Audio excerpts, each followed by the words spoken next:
எப்படி நம்ம கேமரால ப்ராப்பரான ஒரு போர்ட்ரேட் ஃபோட்டோகிராஃபி செட்டிங்ஸ் வைக்கிறது அப்படின்னு இந்த வீடியோவில் பார்ப்போம். ஸோ நான் என் போர்ட்ரேட்ஸ் எடுக்கிறதுக்கு நான் என் கேமரால என்ன மாதிரி செட்டிங்ஸ்லாம் வைக்கிறனோ அந்த செட்டிங்ஸ் தான் உங்களுக்கு ஷேர் பண்ண போகிறேன். ஸோ நீங்கள் எந்த கேமரா யூஸ் பண்ணாலும் சரி நான் சொல்ல போகிற செட்டிங் வந்து ஒரே சேம் தான். நான் சொல்கிற இந்த செட்டிங்ஸ்லாம் உங்கள் கேமரா நீங்கள் சேஞ்ச் பண்ணிக்கிட்டீங்கன்னா நெக்ஸ்ட் டைம் நீங்கள் ஃபோட்டோ எடுக்கும்போது உங்கள் ஃபோட்டோ பார்க்கவே ரொம்ப நல்லாயிருக்கும். ஸோ அப்படி என்னென்ன செட்டிங்ஸ்லாம் நம்ம கேமரால மாற்றணும் அப்படின்றத இந்த வீடியோவில் பார்ப்போம். ஸோ உங்கள் கேமரால ஃபர்ஸ்ட் செட்டிங் நீங்கள் என்ன மாற்றணும் அப்படின்னு பார்த்தீங்கன்னா அப்பச்சர் தான். ஸோ நம்ம பார்க்குற மோஸ்ட் ஆஃப் த போர்ட்ரேட்ஸ் பார்த்தீங்கன்னா பேக்ரவுண்ட் பெர்ரா இருக்க மாதிரி தான் இருக்கும். ஸோ நம்மளுக்குமே பார்த்தீங்கன்னா அந்த ஃபோட்டோ தான் ரொம்பவே பிடிச்சிருக்கும். ஸோ நம்மளும் அந்த மாதிரி பேக்ரவுண்ட் பிளர்ரான போட்டோஸ்லாம் எடுக்கணும் அப்படின்னா நம்மளோட எஃப் நம்பரை வந்து நம்ம ரொம்ப கம்மியா வச்சு எடுக்கணும். ஸோ இந்த எஃப் நம்பர் பார்த்தீங்கன்னா லென்ஸுக்கு வந்து வேரி ஆகும். சப்போஸ் நீங்க ஒரு கிட் லென்ஸ் தான் வச்சிருக்கீங்க, நீங்க கேமரா வாங்கும் போதே கூட வந்த லென்ஸ் தான் வச்சிருக்கீங்க அப்படின்னா உங்களுக்கு ஒரு 3.5 இருந்து 5.6 தான் அப்பச்சர் இருக்கும். ஸோ அதாவது எஃப் நம்பர் இருக்கும். ஸோ அந்த டைப் ஆஃப் லென்ஸ் யூஸ் பண்ணும்போது பார்த்தீங்கன்னா உங்களோட மினிமல் எஃப் நம்பர் பார்த்தீங்கன்னா 3.5 தான். ஸோ இதே வந்து நீங்க ஒரு போர்ட்ரேட் லென்ஸ் யூஸ் பண்றீங்க அப்படின்னா 2.8 இருந்து உங்களுக்கு 1.4 1.2 வரைக்கும் கூட லென்சஸ் இருக்கு. ஸோ அதனால நம்ம லென்ஸை பொறுத்து நம்மளோட எஃப் நம்பர் வந்து நிறைய வேரி ஆகும். ஸோ அதனால நீங்க யூஸ் பண்ற லென்ஸுக்கு ஏற்ற மாதிரி எஃப் நம்பரை வந்து கம்மி பண்ணிக்கோங்க.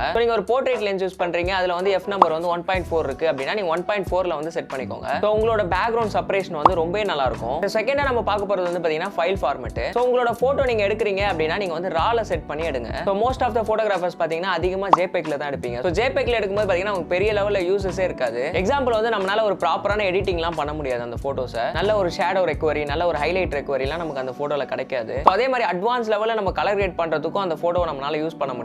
சோ இந்த மாதிரி நிறைய பிரச்சனை வந்து இந்த ஜேபிஜில இருக்கு. சோ அதனால நம்மளோட ஃபைல் ஃபார்மேட் வந்து பாத்தீங்கன்னா நம்ம ரால செட் பண்ணிக்கலாம். நான் என்னோட எல்லா போர்ட்ரேட்ஸ்மே பாத்தீங்கன்னா இந்த ரா ஃபார்மேட்ல தான் எடுப்பேன். நான் இமேஜை பாத்தீங்கன்னா அதிகமா ப்ராசஸ் பண்ணி தான் போட்டோவே அப்லோட் பண்ணுவேன். நம்ம எவ்வளவுதான் நல்லா போட்டோ எடுத்தாலும் அது 50%, பேலன்ஸ் 50% பாத்தீங்கன்னா உங்களுக்கு எடிட்டிங்ல இருக்கு. சோ ரெண்டுமே பாதி பாதி மாதிரி. சோ நீங்க அதுவும் நல்லா பண்ணணும், இதுவும் நல்லா பண்ணணும். சோ அதனால பாத்தீங்கன்னா நீங்க ரா ஃபார்மேட்ல எடுக்கிறது ரொம்ப பெட்டரான ஒரு விஷயம். சோ ராவை பொறுத்த வரைக்கும் பாத்தீங்கன்னா உங்களுக்கு எந்த ஒரு கம்பரேஷனுமே நடக்காது. சோ ஜேபெக் பொறுத்த வரைக்கும் பாத்தீங்கன்னா அது ஆல்ரெடி கன்வெர்ட் ஆகி அண்ட் ப்ராசஸ் ஆகி தான் வருமே. சோ அதோட எம்பி சைஸ் பாத்தீங்கன்னா ரொம்பவே கம்மியா இருக்கும். ஜேபிஜியை பொறுத்த வரைக்கும் கம்பேரிட்டிவ்லி ராக்கு பாத்தீங்கன்னா ரொம்ப கம்மியா இருக்கும். பட் ராவோட ஃபைல் ஃபார்மேட் சைஸ் பாத்தீங்கன்னா ரொம்ப அதிகமா தான் இருக்கும். பட் அந்த அளவுக்கு நமக்கு இன்ஃபர்மேஷனும் இருக்கும், அந்த அளவுக்கு நம்மளால எடிட்டும் பண்ண முடியும். ஸோ தேர்ட் ஒன் பாத்தீங்கன்னா ஐஎஸ்ஓ. ஐஎஸ்ஓ பொறுத்த வரைக்கும் நீங்க போட்டோ எடுக்கிறீங்க, போர்ட்ரேட்ஸ் எடுக்கிறீங்க அப்படின்னா உங்களோட ஐஎஸ்ஓ லெவலை வந்து ரொம்ப மினிமல்ல வைங்க. ஸோ நீங்க எந்த கேமரா யூஸ் பண்ணாலும் பரவாயில்ல, நீங்க high and costly camera use பண்ணாலுமே சரி உங்களோட ஐஎஸ்ஓ வேல்யூ வந்து ரொம்ப மினிமல்ல வைங்க, அதாவது 100ல வைங்க. ஸோ ஐஎஸ்ஓல ஒரு பிரச்சனை என்ன அப்படின்னு பாத்தீங்கன்னா உங்களுக்கு நாய்ஸ் லெவல் வந்து இன்க்ரீஸ் ஆகும். நமக்கு வந்து சுத்தமா நாய்ஸே இருக்கக்கூடாது அப்படின்னா நம்மளோட ஐஎஸ்ஓ வேல்யூ 100ல வைக்கிறது தான் ரொம்ப பெட்டர். அண்ட் நெக்ஸ்ட் வந்து பாத்தீங்கன்னா white balance. Most of the beginner photographers பாத்தீங்கன்னா இங்க தான் அதிகமா மிஸ்டேக் பண்ணுவீங்க. சோ நம்ம ஒயிட் பேலன்ஸ் செட் பண்ணாமே நம்ம டைரக்டா வந்து போட்டோ எடுக்க போய்டுவோம். சோ இப்படி பண்றதுனால பாத்தீங்கன்னா உங்க போட்டோவோட கலர் டெம்பரேச்சர் வந்து வேரி ஆகிறதுக்கு நிறைய சான்சஸ் இருக்கு. சோ உங்களோட போட்டோ வந்து ரொம்ப ப்ளூவா தெரியும், இல்லனா ரொம்ப வார்மா தெரியும். சோ இந்த மாதிரி நிறைய பிரச்சனை வந்து வரும். சோ இத கரெக்ட் பண்ணனும் அப்படினா முன்னாடியே நீங்க வந்து ஒயிட் பேலன்ஸ் வந்து கரெக்ட் பண்ணனும். நீங்க போர்ட்ரேட் போட்டோ எடுக்கிறதுக்கு முன்னாடி நீங்க அந்த என்விரான்மென்ட் போய் அந்த என்விரான்மென்ட்ல லைட்டிங் எப்படி இருக்கு அப்படின்றத ஃபர்ஸ்ட் பார்த்து சோ அந்த லைட் கலருக்கு ஏத்த மாதிரி உங்களோட கெல்வின் வேல்யூ வந்து நீங்க கரெக்ட் பண்ணுங்க. சோ அதனால ஒயிட் பேலன்ஸ் வந்து ரொம்பவே முக்கியம். சோ 5th வந்து பாத்தீங்கன்னா கிரியேட்டிவ் ஸ்டைல். சோ நீங்க வந்து சோனி கேமரா யூஸ் பண்றீங்க அப்படின்னா கிரியேட்டிவ் ஸ்டைல் அப்படின்னு போட்டுருக்கோம். இதே நீங்க வந்து கேனான் கேமரா யூஸ் பண்றீங்க அப்படின்னா பிக்சர் ஸ்டைல் அப்படின்னு வந்து போட்டுருக்கோம். சோ அது உள்ள போயிட்டு நீங்க வந்து ஸ்டாண்டர்ட்ல வந்து வச்சுக்கோங்க.